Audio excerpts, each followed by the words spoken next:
Football Power Index season projections were released, all right? So our analytics gurus, our nerds, as we call them, put out their FPI. And so we're going to do buy or sell on some of these numbers with Dan Graziano and Louis Redick. So Graziano, ESPN's FPI has the Eagles with a 20% chance to make the Super Bowl, which is the highest of any team in the NFL. So my question is, are you buying that the Eagles have the best chance of any team to make it to the Super Bowl? Now, I got to be the wet blanket here and sell. I mean, look, the Eagles are great, and there's every reason to love them, but it's just so hard to repeat.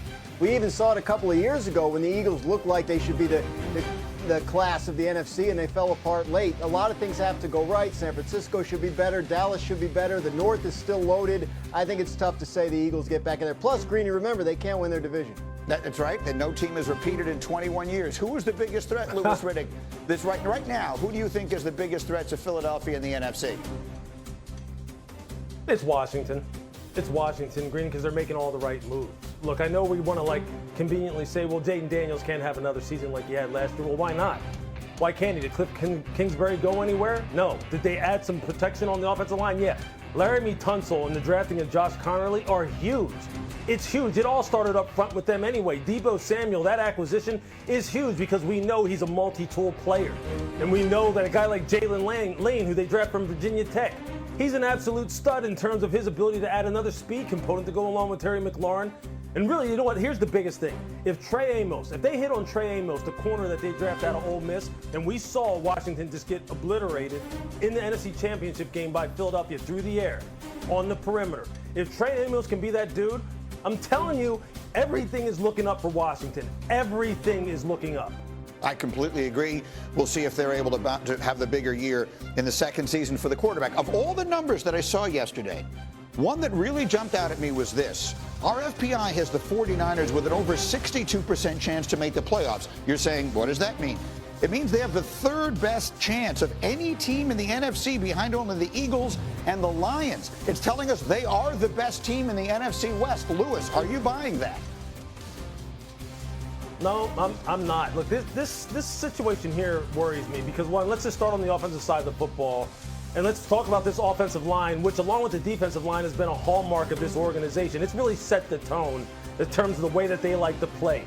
What will that unit look like, okay? Number two, what will Christian McCaffrey's availability look like in terms of his durability? Is it ever going to be where they really need it to be? Is he going to be a 16, 17-game player? And on the defensive side, Greeny, they're trying to revamp everything up front with the drafting of all the youth that they did this year to kind of give Robert Saleh, their new defensive coordinator, their old defensive coordinator, now new defensive coordinator, some guys to really work with once again.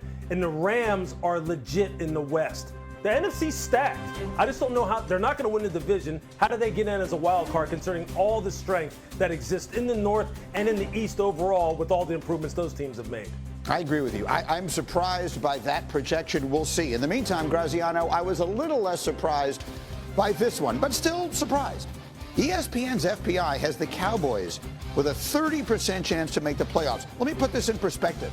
That is the fourth worst of any team in the NFC. They're saying the only teams in the NFC worse than Dallas are the Panthers, the Saints, and the Giants. Dan, are you buying the Cowboys being that level of bad? I am not. I'm selling this. Now, look, I see where they're coming from because the two teams that were in the NFC Championship game are in Dallas's division. So they're not saying the only three teams that are worse than Dallas are those three. They're saying that's the teams that have the less chance to make the playoffs.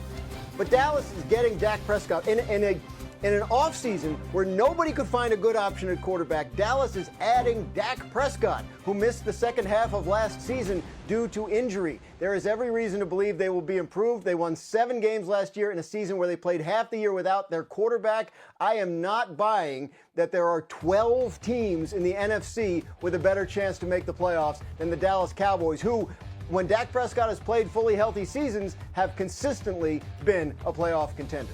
What do you think, Louis? Yeah, this is a tricky one for me, man, because I think I've said before that I think Dallas, look, I don't believe they're going to win the division. I think they're the third best in the East. And look, obviously we've talked about the North and, we just talked about the West and how it looks with the Rams. This is touch and go with me. I think they're going to be right on the cusp. Quite honestly, I think the key is this. Obviously, Dak's availability is key. Him playing 16, 17 games has to be a certainty, I think, in order for them to be a playoff team. And quite honestly, the Tyler brothers on their offensive line, Tyler Guyton, Tyler Smith, Tyler Booker, all those offensive linemen who are studs, they have to all pan out and they got to be able to own the line of scrimmage. If they can do those, if they can get those two things going for them, Dak stays healthy, the offensive line becomes like some kind of semblance of what it used to be like when you played the Dallas Cowboys, which was you knew you were in for a beatdown with their physicality up front, then they have a shot. But look, I don't know. I'm really on the fence with this football team this year. Yeah, look, I mean, I'm not sitting here telling you I think the Cowboys are going to win the Super Bowl, but only the Panthers, the Saints, and the Giants. That means that the FPI is projecting Arizona has a better chance to make the playoffs, projecting that the Bears have a better chance to make the playoffs, and everybody else besides those teams that we just named. Let me leave that there for a minute. We'll come back and do more. Now just 100 days off. We've made it more than halfway. The Steelers didn't exactly address the quarterback situation as thoroughly as some of their fans had hoped, at least to date. Russell Wilson and Justin Fields have moved on, leaving Mason Rudolph and the rookie sixth-rounder Will Howard out of Ohio State as the top two on the depth chart. Then again, there's the possibility of Aaron Rodgers joining the mix, but right now there's just a lot of noise. That's nothing new to me. There's been constant noise. That is the nature of the NFL. So I am been used to that for a long time now. Do nothing but be the best I can be and help our team get better this spring. I've been a part where you jump on the moving train late in the spring and then you're also here from the jump. So I've learned to adapt to both, but it's obviously good to be wanted. Yes. Meanwhile, a Steelers QB emeritus had some pointed comments on the situation. Terry Bradshaw is apparently not a fan of Aaron Rodgers, nor of the Steelers' pursuit of him.